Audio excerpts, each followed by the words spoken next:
Hello, everybody. Good morning, good afternoon, good evening. We've got a very international audience today, as always, with our Transformative Teachers webinars from Trinity College London. And just looking through the chat box before we started there, I see again the global teaching community is once again represented here. I've seen Argentina, Italy, Germany, South Korea, Oman, Cuba, India, South Africa, Vietnam, the USA. So I think we're really covering all of the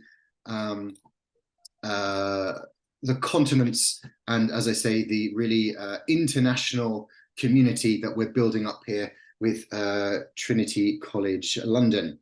Hopefully everyone can hear me okay. Just let me know in the chat box with a yes to make sure you can hear me okay.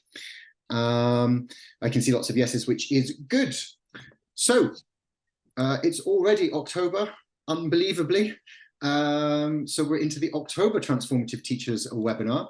Just before we get started, and I'll introduce our guest whose camera is just switched on, which is great.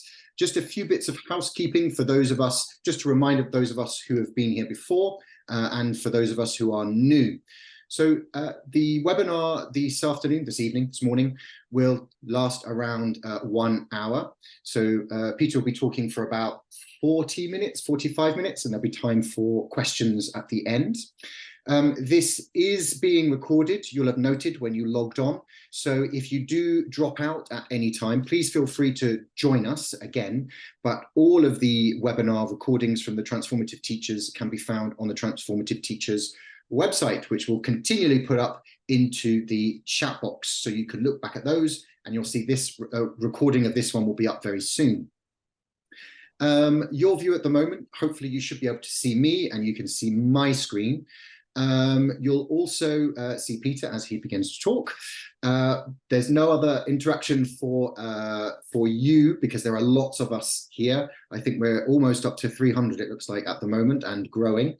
But we do want to hear from you and interact with you. So please do continue to use the chat box as you've been doing. You'll notice that moves quite quickly. So people comment in there, they might drop in some ideas, some suggestions. This is a very live, ongoing thing. If you have a question that you'd like Peter to answer, it's probably better to use the Q&A box because, as you'll know, that doesn't move and we'll be able to see them. I'll be keeping an eye on this, as will Peter, and we'll try to answer these questions either while Peter's speaking or indeed at the end of this. So please do interact as much as you can. I'm going to stop sharing my screen at this point and say hello to Peter. How are you today? Very good, Simon, and thanks for inviting me. Excellent. We're really happy to have you here. Now, just for those that don't know, Peter O'Neill has been teaching English in Dublin for over 20 years now, and he's taught all levels and is currently lecturing at EM Normandy in business English to both undergraduate and postgraduate students who are predominantly French or French speakers, while he prepares international students for both the Trinity ISE 2 and 3 exams, and also IELTS at the English Language Institute, where I think you've been teaching for the last 5 years now. And Peter, you're also a language learner and a translator, so lots of feathers to your cap. Thank you. Yeah, that last point is important. Some of my best observations on language teaching actually come from the fact that I'm a learner. And I think that's a very important point. Teachers are just more elaborate learners, that's all. And that's very much where I'm coming from. Excellent, excellent. Now, last week when we began speaking, my first question to you, and I think it's a good place to start, is today you're going to be talking to us about writing and fluency. But I think perhaps like a lot of people, when I hear the word fluency, I immediately think about speaking because we have that accuracy versus fluency. So I wondered if you'd tell us a little bit about what you mean by writing fluency and if it relates in any way to speaking fluency. Yeah, and to answer that, I'm just going to go straight in and share. This was perhaps one of the most interesting cases I had. So what I'm going to do, folks, is I'm going to present, I hope you go through pre-intermediate, intermediate, upper intermediate, and advanced. And I have case studies for each. Okay, so all of this material is authentic. And I think it's very important to present the profiles of the students who took part, because this is all 50-50.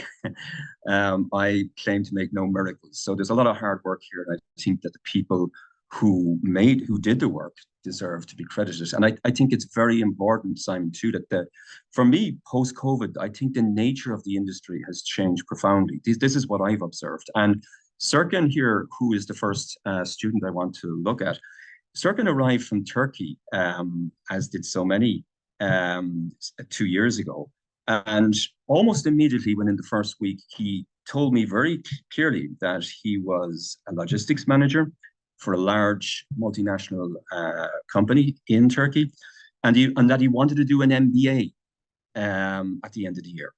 So, you know, he set the sights straight away, and I noticed a kind of an urgency, and I loved that. So we started. So to answer your question, this is a roundabout way I'm answering your question.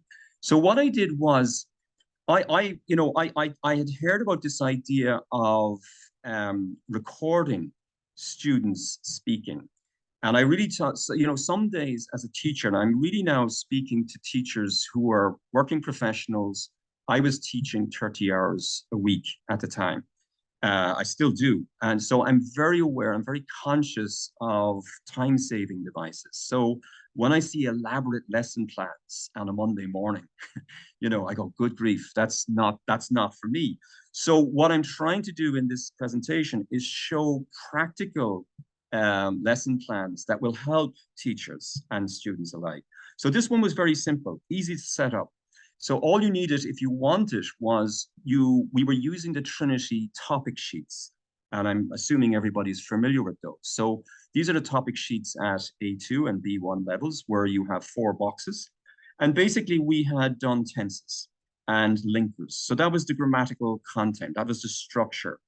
And this text, so I'm going to leave the audience read this text. And I think it's very important that people read the text. Now, this text is just on that, Peter, sorry to interrupt for a second. I wonder if you could just make it slightly bigger. A couple of requests there, just to zoom in slightly so we can see it, because this looks very important. Yeah. So this is Serkan's actual script. That these are words that he had uttered and that I put down in a transcript. And it's very important that you read. So this is the spoken word as such. And here I'm answering your question, Simon. So this is Serkan. This is his fluency in speaking skills, which have been transcribed onto the paper. And if you all, I'll give you a minute to read that. And yeah.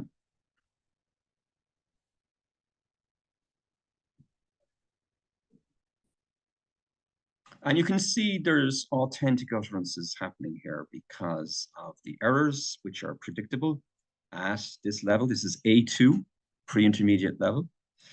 And you can still, you know, quite a descriptive portrayal of modern Ireland, right? Very authentic. This young man is in his late 20s. And you can see that he's actively engaged in the community.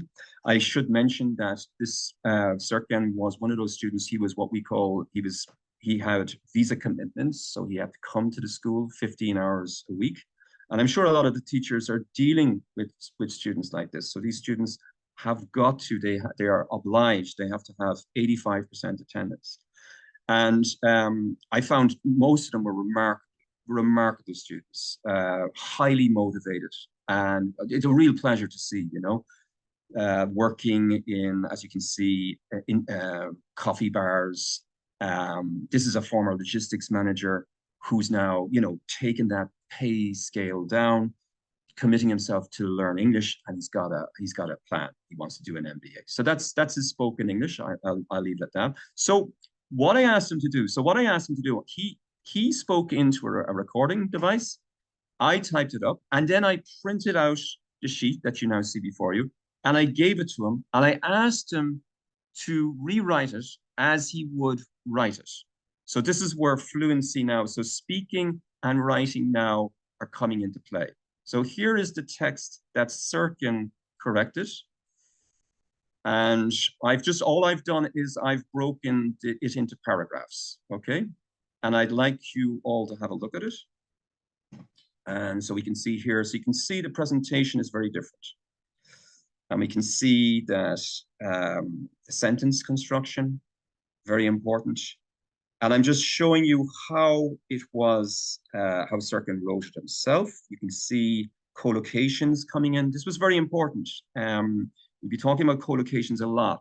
And it's something that I spoke about before at the Future of English Language Teaching. I gave a presentation. This is a methodology that I first presented a year ago on the Fold.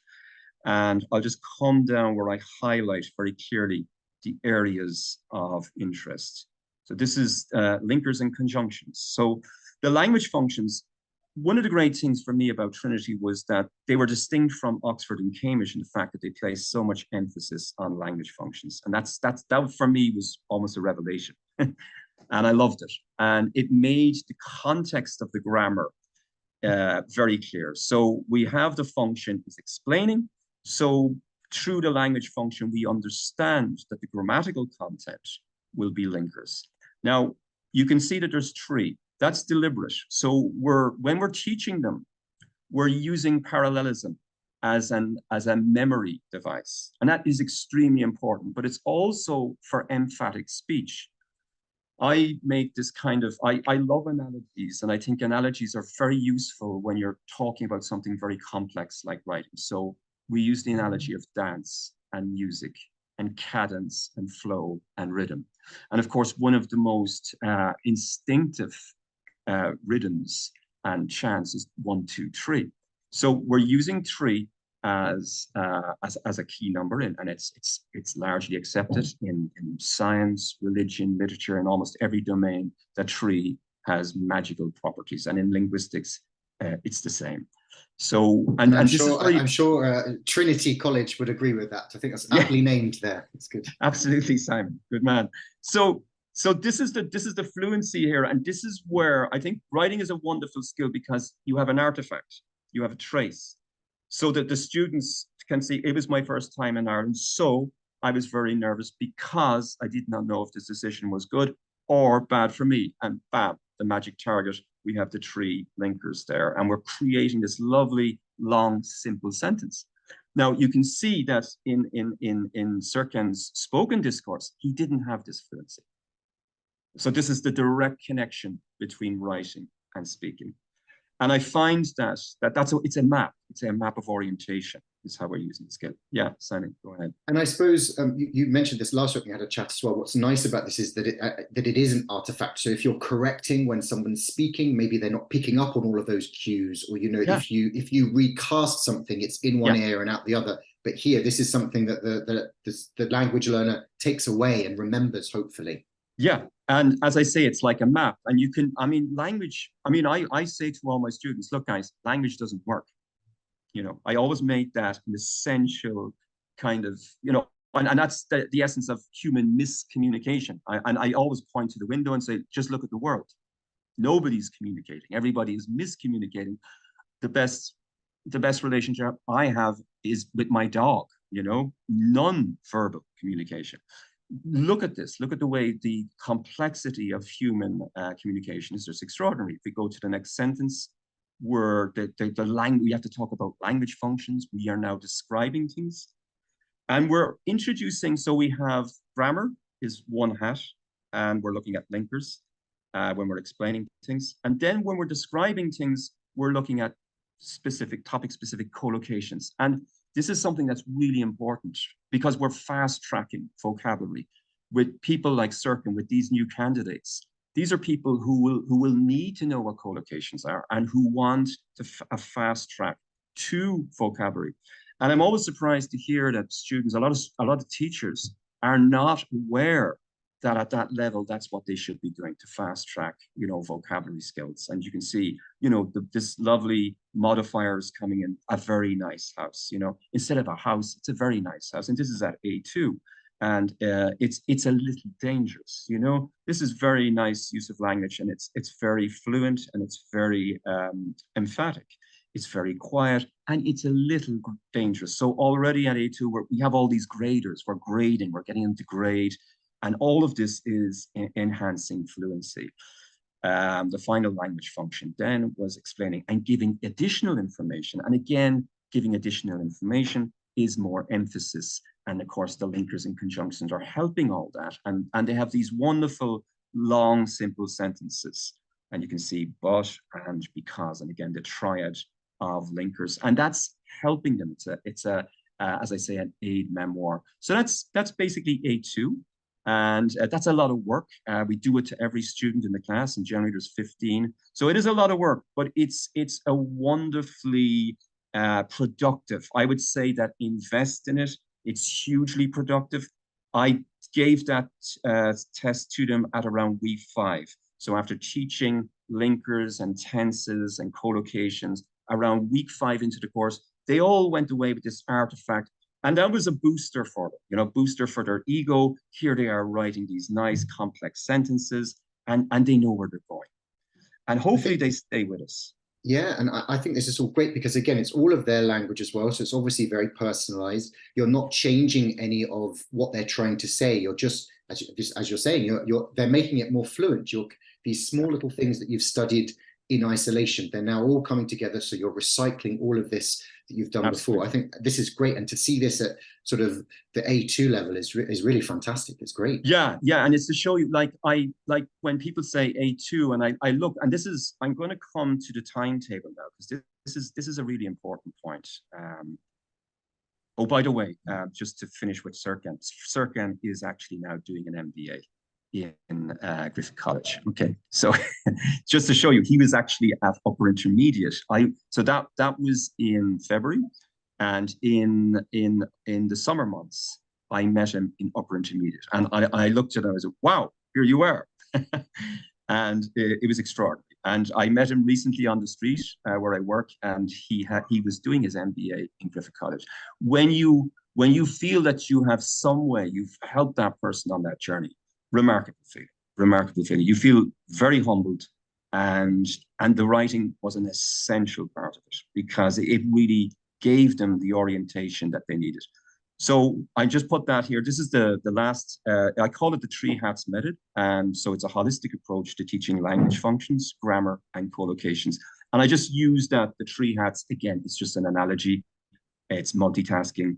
And the complexities of it, it's understanding the learner.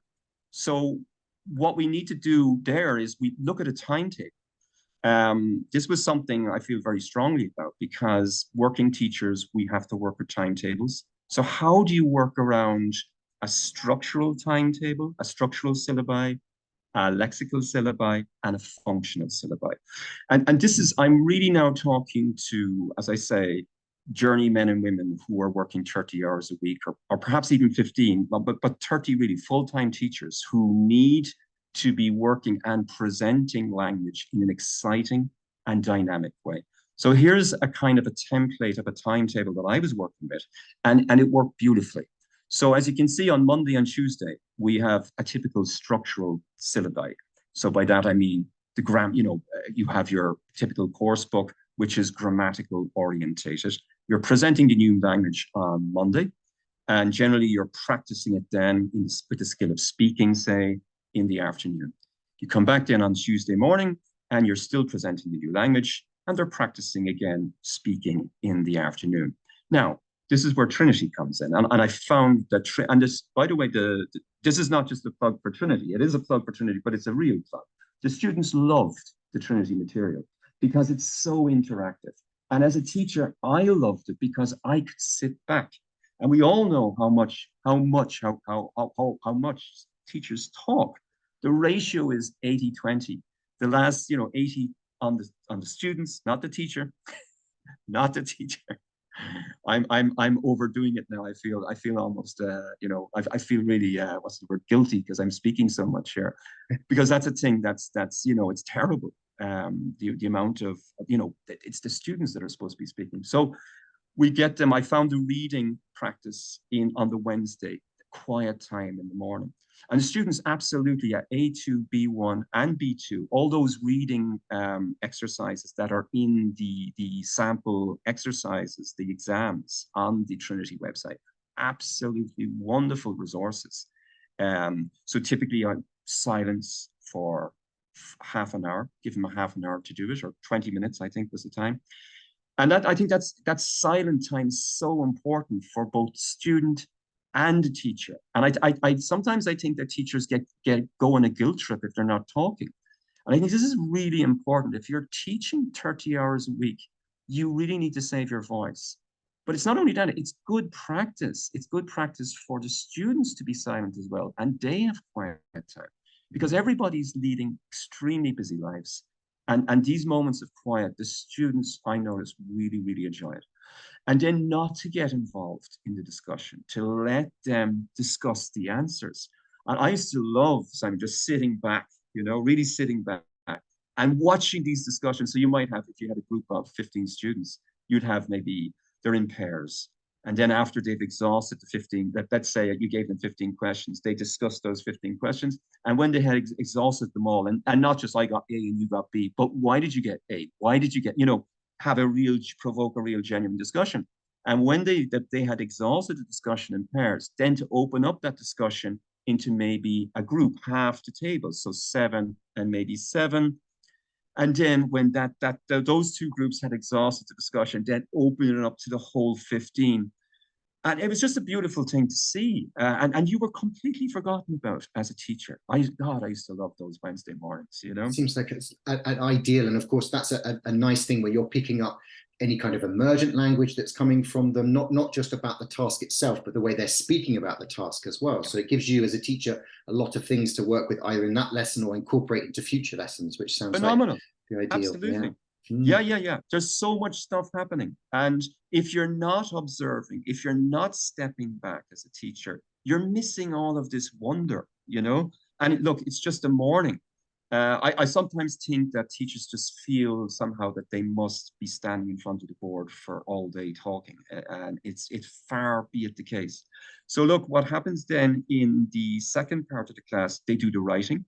And again, so they've had a nice banter. They've been reading, they've had a nice banter. It's midweek. We call it the hump here in Dublin. And so everyone's generally in a good mood. And then you give them a writing task. And writing is such a neglected skill. And I think that the integrated reading and writing that Trinity does, again, it's a wonderful exercise because it's promoting paraphraseology. And here we're going into language functions, of course, because the skills, the set tasks are so defined. And this is what I love about Trinity, describe, explain, say, and to explain to the students how to actually answer these questions. And that's a whole lesson itself. And that's actually cultural too, Simon, I noticed that, French, Spanish, everybody's got a different cultural response. So explaining what is required of them from an, Anglo-Saxon, English response, what the cultural requirement is. And that's very specific. So they take their 30 minutes to write, and then all of that writing is corrected. I attended a workshop, a wonderful workshop in Liverpool in 2018, and it was given by German, Dutch, and English professors at third level. And I wanted to see what kind of feedback third level professors were giving their students, their international students. And it was just to confirm, third level meaning here? University. So students doing degrees and master programs, because I was training my students. That's where I was getting that was the end stop, the destination of my students. So I saw the phenomenal amount of corrections that they were doing. So that I said, look, this is why they're getting such good results. So yes, I had to give up a bunch of Sundays. But, that's the vocational aspect of teaching. And look, if you either have that or you don't, the vocational element is there. And that's what it is for me. It's part of the job. Some teachers would expect payment. Look, you learn buckets doing corrections. And yeah, I gave up maybe 2 or 3 hours every Sunday for so many years. it was a pleasure because what you're learning and the more you're correcting, it's like anything becomes quicker. I can grade a paper now in 1 minute, no jokes, and that's the beauty of it. Everything is getting quicker, everything is getting fluid. You're getting more fluent with your idiom. And it's so important, the language analysis then on Thursday for the essay corrections. The students will love you. Because I remember myself when my own professors were grading my papers at universities, when you got those annotated texts back, and the annotations were publishable. I used to just feel so humbled, and that's how you're really learning, because they are targeting your weaknesses and they're telling you, the TLC that's gone in there, and that's just gold for students. I remember it myself. So you're doing what you would like to be done to you. Then essay corrections are all done. So that means that every time it's an investment of energy. Every time they're writing something, they will put even more intensity and creativity into it because they know they're getting that return.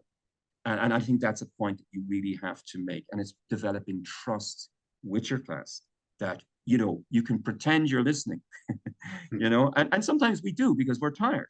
But when you're writing, there's no pretending there. You need to give the feedback, and it has to be critical. What systematic errors are they committing? And they need to know. And so very, very important class. And the only way you can get that is from writing. So I guess there's an element there, sorry, a little element of learner training as well, that you're helping them. Why are you correcting this way? And it's kind of giving them back. And I suppose there's a balance, of course, to be made there for those of us that have much larger classes, where you'd have to give up a whole Sunday rather than a couple of hours of it. So I guess there's a balance to be played there between what you're doing. But what you're saying is that investing in it as a teacher, as part of your own continual professional development, absolutely, you'll get faster at it and you'll get better, and the results that you'll get from the students or for the students is in the end, it's going to be worth it. I think, Simon, and this is one of the reasons why I'm giving this presentation, I think writing is, from what I've seen, it's a seriously underrated and under-taught skill in the classroom. And I think that teachers, I don't know what it is. I mean, I'm a writer, for God's sake. I'm a translator. Language is my life. So, I love doing this. So obviously I have a particular kind of interest in this skill. But also it's the point of, as a language learner, I know that it's where you are at your most vulnerable in the language. And it's really when you can, like I find a lot of the time that students are giving me feedback, hey, I can't even do this in my own language, and that's when you go, wow, what's a defining relative clause? I didn't know what that was in my own language, and that's when you're having an impact not only on the target language, but their own language. And that's just basic culture then, isn't it? And you're giving them two for the price of one. So yeah, a wonderful skill. We'd always end the week, Simon, then on a cultural event. I think that's incredibly important because this is an intense class, this is an intense class. They're doing a lot of work. In those 4 days, they're doing a lot of work. They're mixing skills. They're looking at language functions. They're not just working with a course book, because God, do they hate working with a course book. I mean, once, every day, no. This is a much more dynamic and interactive kind of timetable. And I think we owe our students that. They're coming to us Monday to Friday. It's our duty to do more than just turn a course book page. And of course, that can be emulated if for those of us that are working in areas that maybe English isn't the language spoken in there, then that can be done online. Like cultural events and cultural things can be done all over the world and online. Yeah.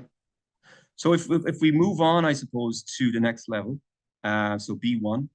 And again, this is Fulya. So she was, again, part of this Turkish cohort that came over 2 years ago. I'd never taught Turkish students before, so it's always a great delight to meet people. The world is coming to your doorstep, just as tonight. There's so many nationalities here. It's a great pleasure.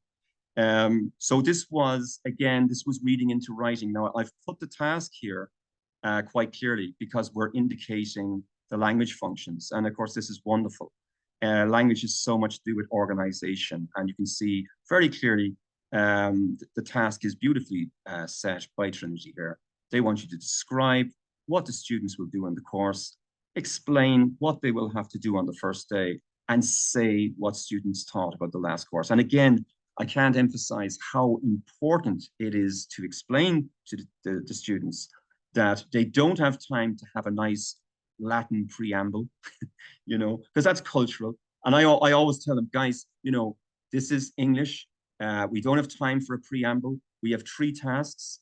You have 3 paragraphs. Look at the word count. You know, you just don't have time. So just go into it. And I tell them that's cultural. That's very English, you know, just cut to the chase. And it's really interesting to see how, you know, they'll find that so unusual. And that's another thing about it. They're learning culturally how to behave through writing, you know, describe what you see, explain. No, don't go into a big preamble. You don't have to, just tell us, show us the money. And I think that's, they're learning a lot there. You know, it's not just writing. They're learning a lot about culture and how to engage. So here's the feedback. And so that's Fulia's response. So I'll just leave it there for a moment, and then I'll show the highlighted text. So you can see, just presentation-wise, beautifully presented in 3 paragraphs, each paragraph targeting a particular language function. And that's another thing, because we take it for granted that everybody paragraphs in this manner. And it's not at all the case. Spanish and Portuguese will have a different paragraphing system, and we forget that. And we have to teach them that, you know, we need spaces between paragraphs, and the organizational aspect. And of course, this is the beauty of writing, is that it's showing you visually, very clearly, each language function is defined by the paragraph. So I'll just bring it down a little bit more. And these are the important elements highlighted. So the description, and again, you'll see the parallelism. So we introduce parallelism in A2, and we're continuing it. So Simon, I should say that these students are following me. They're following me now. I've taken Serkan and Fulia from pre-intermediate up to intermediate. So they have the same system. And this is something that I think is really important, because what's happening in a lot of language schools is there isn't a systematic approach in a school. So what you'll find is that they're learning systems and unlearning them. And this is, I think, very kind of difficult for students, because every teacher has a different style. So, what I'm trying to foster at the moment in the school that I'm working, is where you have a uniform approach of teaching skills to teachers, so that the students, when they go through levels, they are all familiar with the same methodology. And this is just going to facilitate fluency even more. So there's a kind of there's an overall cohesion that must go on academically, I find, with academic managers, and this is all part of it. And parallelism is wonderful. So you can see here again, 1, 2, 3 in the description, and this is helping fluency coming back into speech, because we're getting them to, read it out emphatically with the rhythm and the flow, with these long flowing sentences. And again, in the explanation, we're back with the conjunctions and the linkers and the 1, 2, 3. And all of this, the patternesque nature of language, very, very important, especially for learners at this level, And we're seeing a few people in the chat box as well saying that some of this, it can be useful to do some kind of genre analysis as well, so that they have models of this kind of language being used by other people, whether you're creating the model as in a kind of semi-authentic, or you're finding authentic models, which are easy enough to find online for lots of things. So they're able to see what they can write now, what the sort of ideal model might look like, and then they can start adding all these things in as well. Does that form part of this fluency approach as well?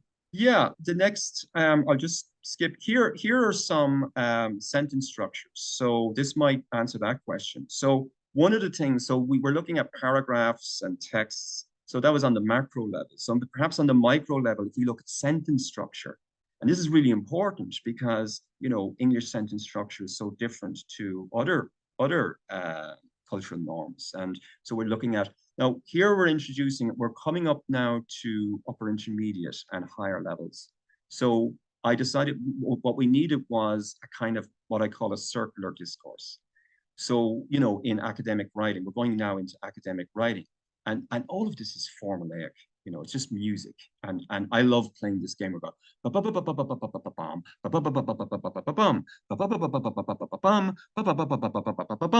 and that's the music. You know, I'm a big fan of Louis Ferdinand Céline, the great French writer, and he used to talk about the music, la musique, you know, and the style. But it's very true that these are formulaic responses, and you know, there's always going to be a student who's going to struggle with that. And all you can do is help, try as much as you can to say, look, don't take the content seriously. It's not, the content is not the issue. What we're looking at here is form, and that's again further enhance fluency. So if you're changing the template every week, how do you expect them to develop fluency? And what I've noticed that if you give them a good template, so superlative, comparative, additional, conditional, and you're giving them the, you know, the meat and potatoes of the English language, you always need the superlative. Nobody's interested in second best. What is the most important thing?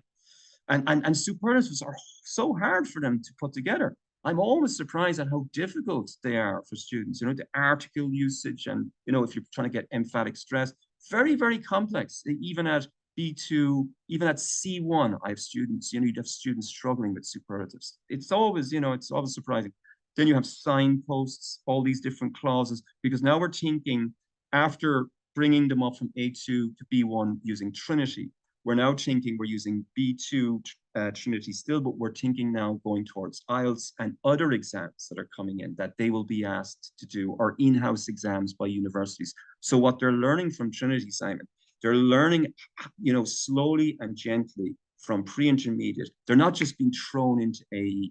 They've been learning about systems, you know, language functions, collocations, complex and simple sentence structure. They've been learning all this gradually from A2 to B1, so that when they arrive in B2, it's not like, okay, we want signposts, defining relative clauses, non-defining, and it's like, hey, you know, hold the ship.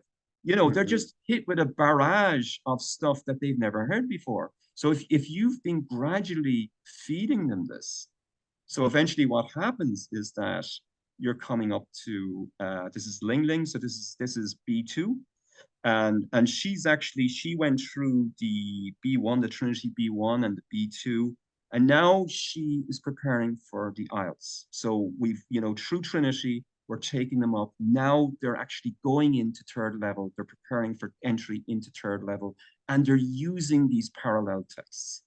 One of the greatest advantages compared to additionally, conditionally, you know, and before you know it, they're in university, and you're grading them as well. You're you know, you're not being Mr. Nice. You're grading them seriously to show them how tough it is. So I've finished with a C1 text from an IELTS student in my current business English school. So this is a French student, and we're using, so you're just inserting the introduction. You're showing them how to appropriately respond to an introduction. And again, you can see the parallel text that they've been practicing on, and that's how they're developing fluency, by giving them solid templates that work and are teaching them the main features of the language with topic-specific collocation. So you have all the structural elements in italics, and then you have the vocabulary elements in bold. And you can see quite clearly as an examiner, so that's an examiner's bird's eye view. They can see that we give them a collocation ratio of 1 to 10, so 1 collocation per 10 words. So if you have an essay of 300 words, that's 30 collocations. And we're not expecting all those collocations to be fixed. They must be broken up, and they must be recycled, you know. So we're really going into all the aspects of fluency. So that's basically the whole kind of structure from A2 up to C1, and using writing as a predominant tool of support for speaking, and of course, reading complementing it. I haven't really mentioned listening, a whole other area. But I think it's great, and there are people in the chat here that are sort of agreeing, you know, that moving from reading into writing and then writing into speaking. I think that really resonates with a lot of us that are watching. And a couple of other things that struck me, and again, some people with questions here in the chat box and in the Q&A. So this idea, though, that you can really start at quite low levels, even at the end of A1, beginning of A2, we do focus on those easier conjunctions, like the buts and the ands and the so's, but we do it in such small kind of sentence like ways, when actually we can help them show how they can make all of their writing more fluent, and therefore their speaking more fluent, by inserting them in the right places. And as you've just said, and I think that really resonated with me, it's great to see when someone at a high level can do it quite naturally because they've been doing it for so long. It's not suddenly, oh, I have to do all of these things at once because suddenly I have to write an essay. Actually, they've been doing it all the way along. So I think that's great. Yeah, no, it's beautiful because and I think there's a lot to be said. I've always been very lucky with my DOSs. I worked in the same school, and that's the thing about working for a tight team, and if you have a good DOS who's actually caring about academia, and I know that they can be rare, but they do exist. And when you have a caring DOS, they will, that's something that's really to be encouraged, I think, where teachers follow their students follow their teachers as they're going up. And, if you have why break a good thing? If you have a good relationship with your class, why break, why try pass them on to somebody else? Take them up to the next level. Take them up to the next level and take them right up until they get into college. It's a wonderful thing. They'll remember you for life. It's a life-affirming thing. It's a bonding thing. It's a human thing. It's a thing of trust. There's very little trust in the world. We're living in a very competitive world. This is very serious work. It's very time-consuming. Trust is very, very important. And I think that that's all part of the feedback, because they know you've given up your Sunday, and they say hats off, and that earns you respect. And I think that you need to earn respect, and respect is earned, and that's all part of it. And you can have a remarkable relationship with your students on that level, because you're helping them in their lives in a profound way. And isn't that what education is all about? So, quite so. A couple of really nice questions here. So a couple of people have mentioned the idea that, you've talked about collocations and ways of writing and some sort of genre analysis and so on.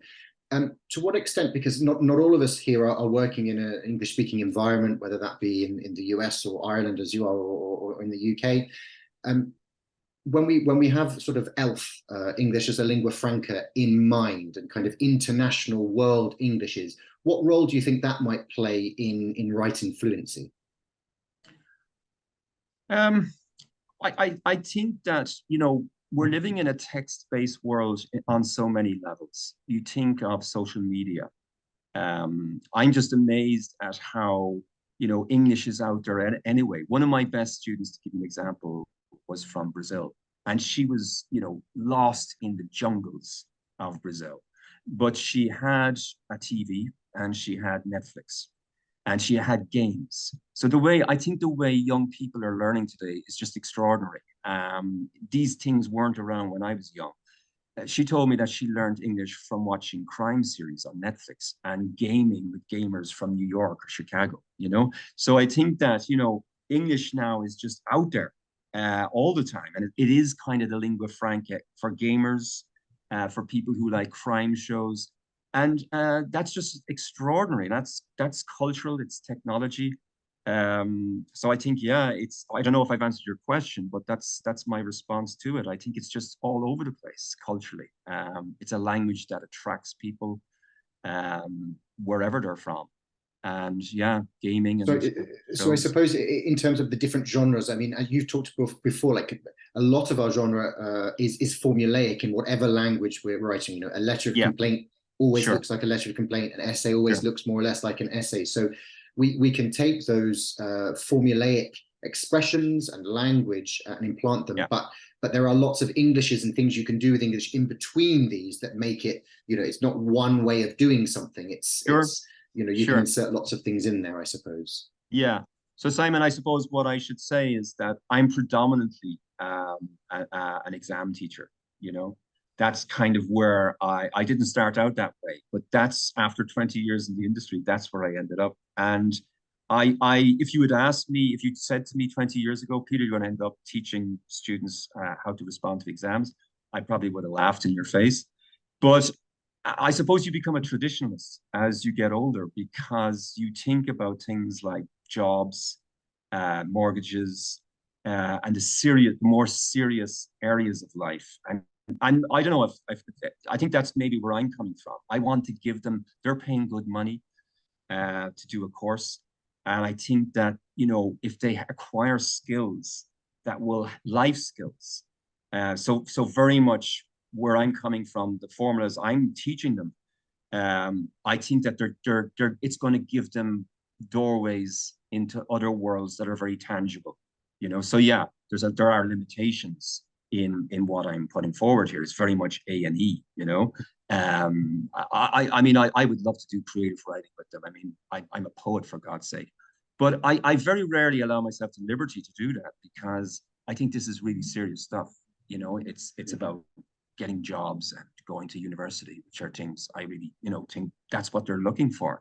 But yeah, sometimes we can, you know, we can do, you know, rap poems, songs, jazz. There's a place for that as well. There's a place for that. I think in the cultural trips on a Friday, there's these informal discussions that take place around tables. And I think that's extremely important. And maybe that's kind of where, as a teacher, you're outside the classroom and you're no longer the teacher.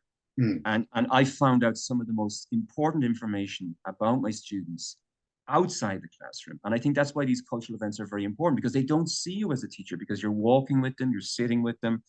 And again, they'll come to you and they'll tell you things about themselves in the class, which they could never tell you perhaps in the class. So I think that that kind of, you know, access where you're accessible on another level, you know, I think that's really important to get to sort of, you know, to get a kind of a further eye back in the classroom on Monday, you know. I learned a lot about, you know, my students just on cultural trips, you know. So this notion that you have to be in a classroom to learn is utter nonsense, you know. And I suppose with some of that as well, you do learn a bit more about them with informal writing tasks as well. You know, I know I've done things like diary writing in the past, things that they might not say out loud to everyone. You learn through that, and that again is another way, another genre, and something else you can use as a writing format.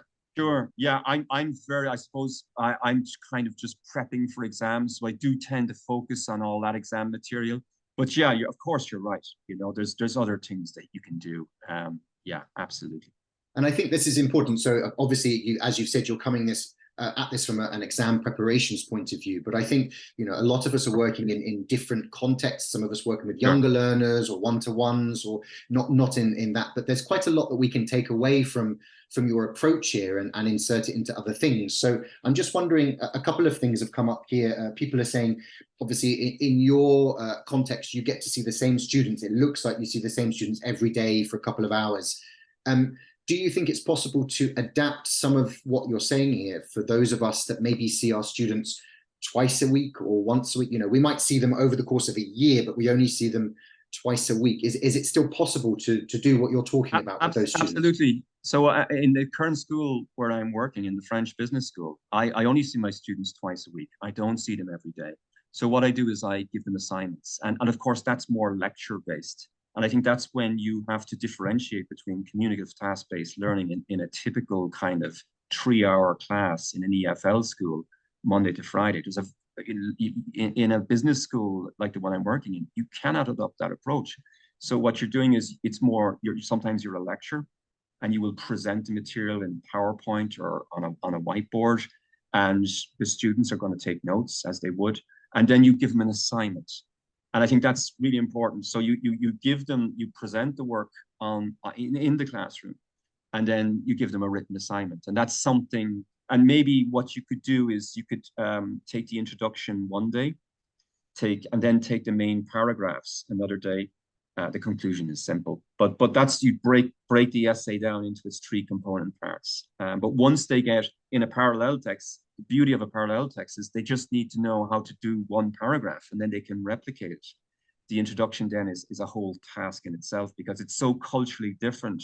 I found with French students, for example, they almost write half their essay is the introduction. It's this great Latin preamble. Mhm, But mhm. that's cultural. That's cultural, and it's very funny. I love that cultural difference. Where the English response is it's 1-2. What are you doing? Where are you going with this big preamble? I think that's so funny. The cultural differences. And again, I think as people are saying that kind of the more sort of essays that you do a genre analysis with, or you point your learners towards models, the more they kind of pick up those ideas. Because of course, there's essay writing, and then there's essay writing for particular exams. An ISE essay might look slightly different to an IELTS essay that might look slightly different to something you're doing at Absolutely. higher Yeah. levels. So yeah. Yeah. And on top of that, if we're doing exams, then we're also thinking about the marking criteria, because we're trying to hit those points as well. So there's a balance to be made there. I suppose, again, depending on our context, what are we teaching this for? Is it for real world use? Is it for exam use? And then that will depend on the kind of grading we can do, I suppose, which does lead into another question here about the giving feedback to students. You've mentioned this a little bit, but do you think there is a best way of giving feedback on writing, or are teachers sort of more free to do it in the ways that they feel best? So that's a good question. There's at the moment, it depends on the amount of students you have, Simon. So as you can see here, this is TLC. So this student here has 18 annotated comments here, and that's when I had 30 students max. And I would do that because I suppose it's kind of personal. I used to get that kind of feedback from my professor in university, and it used to make me feel like $1 million. So that's what I would do if I had a small class and I didn't have a huge volume of work to do, because I really do think that TLC people really respect that kind of work. When you see your text annotated like that, and everything is kind of gone through and explained. You wouldn't do this every week. I would generally do this, at least every student would get that treatment once, and that would be kind of a diagnostic.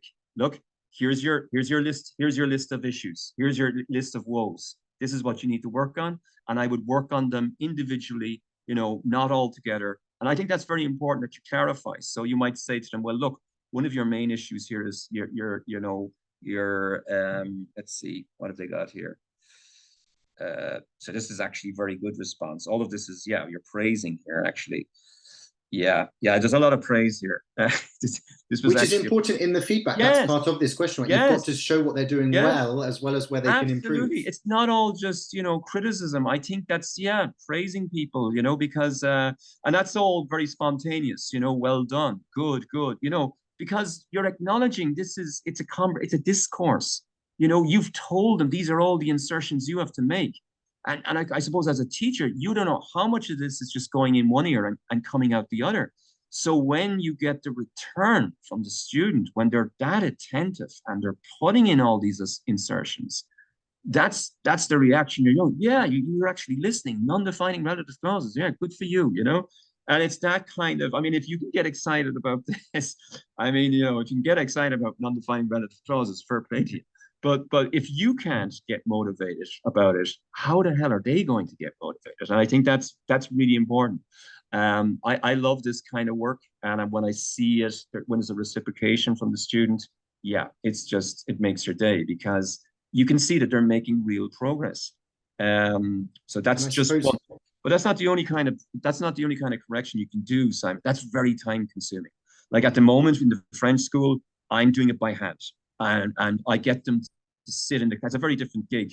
And what I do is I get them to write the essay in the class, because this is penmanship.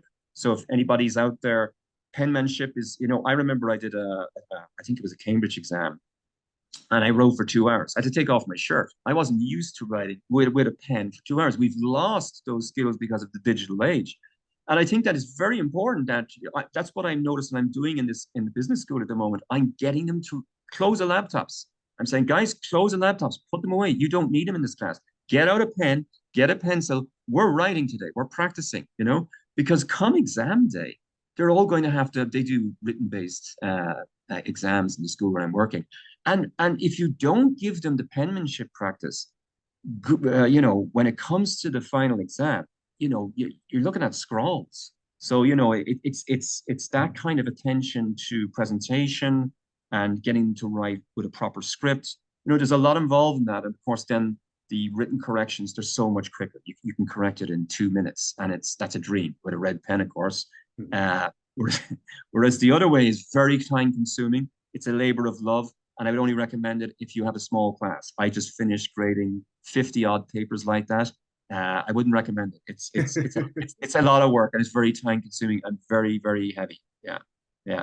So stick to a red pen with a big class. But I can feel the passion for this is really palpable, I think. And we're sort of running down a bit the clock, but we've got one really nice question here. It's a bit of a big one, I guess, but obviously this is about writing fluency here. And I suppose the question would be, how would you define fluency and what you're looking for as opposed to maybe writing ability or writing quality? Is there a difference there? Like, what would you say to sum up what writing fluency really is? Flow, you know, and that's all in kind of sentences, and flow, getting them to feel the language and to have real flow. You'll always notice kind of an awkward text that doesn't flow, you know, and that's fluency for me, where it flows, it's natural. They understand syntax, you know, who, what, where, when, who, what, how, where, when, you know, you've taught them the natural order, and these are essentials, you know. John walked into the bar late that night. You know, these beautiful sentences that come out with natural English syntax. And you're teaching them all that, and that flow, that beautiful flow that's in language. If it's not flowing, it's no good. So that's fluency for me. It's just flows, and it sounds good, and you're developing their ear as well. And I'm always clowning about with music, you know, and rhythm, you know, because I find music and language, there's so many similarities. And of course, mathematics. One of the things I always asked my students is, how many of you are good at maths? And I'm always delighted when people start putting up their hands, because language is a system. And I try to teach them as mathematically as possible. And that might sound very cold and kind of austere, but it's not. It's actually, there's a lot of joy in maths, you know, 1, 2, 1, 2, it's rhythm. Yeah. I mean, from everything that you've said and the way you've introduced us, and as I say, the passion coming off you, I doubt very much that your classrooms are cold and austere, I have to say. Well, that's a huge thing, Simon. Like, I love what I do, you know, I really love what I do. And, you know, teachers that inspire you, you know, that's brimming from them. The teachers that inspired me, they wanted to be there. So if you don't want to be in the classroom, what are you doing? Find something else to do. Stop wasting your time and their time. Do something else. I'm sure there's something else out there for you. That's, I think, one of the things that everybody needs to do in life is do what they want to do. Most people don't, which is why perhaps the world is such a sad place a lot of the time. You know, if more people were doing what they wanted to do, perhaps we'd have more happiness. But that's a big one. What a way to end. What a way to end this. So I should end by thanking everybody who has been very active in the webinar chat. There's been some really good discussion in there. And for your questions, I hope we got time to talk about most and refer to most of those questions. But of course, the biggest thanks to you, Peter, for sharing those ideas. I know I've certainly got things to take away back to the staff room tomorrow to talk to people about. I know 1 or 2 of my colleagues are watching this as well, so we'll have things to talk about tomorrow, and to my own classroom as well. So thank you for sharing all of your ideas and really sort of inspiring ideas. I think that's great. And perhaps we'll have you on here again in the future to tell us more and share more of your wisdom. So thank you very, very much. Thanks, Simon. Great pleasure. Thank you very much. And thanks everybody for attending. Wonderful international response. Very much appreciated. Thank you all. Absolutely.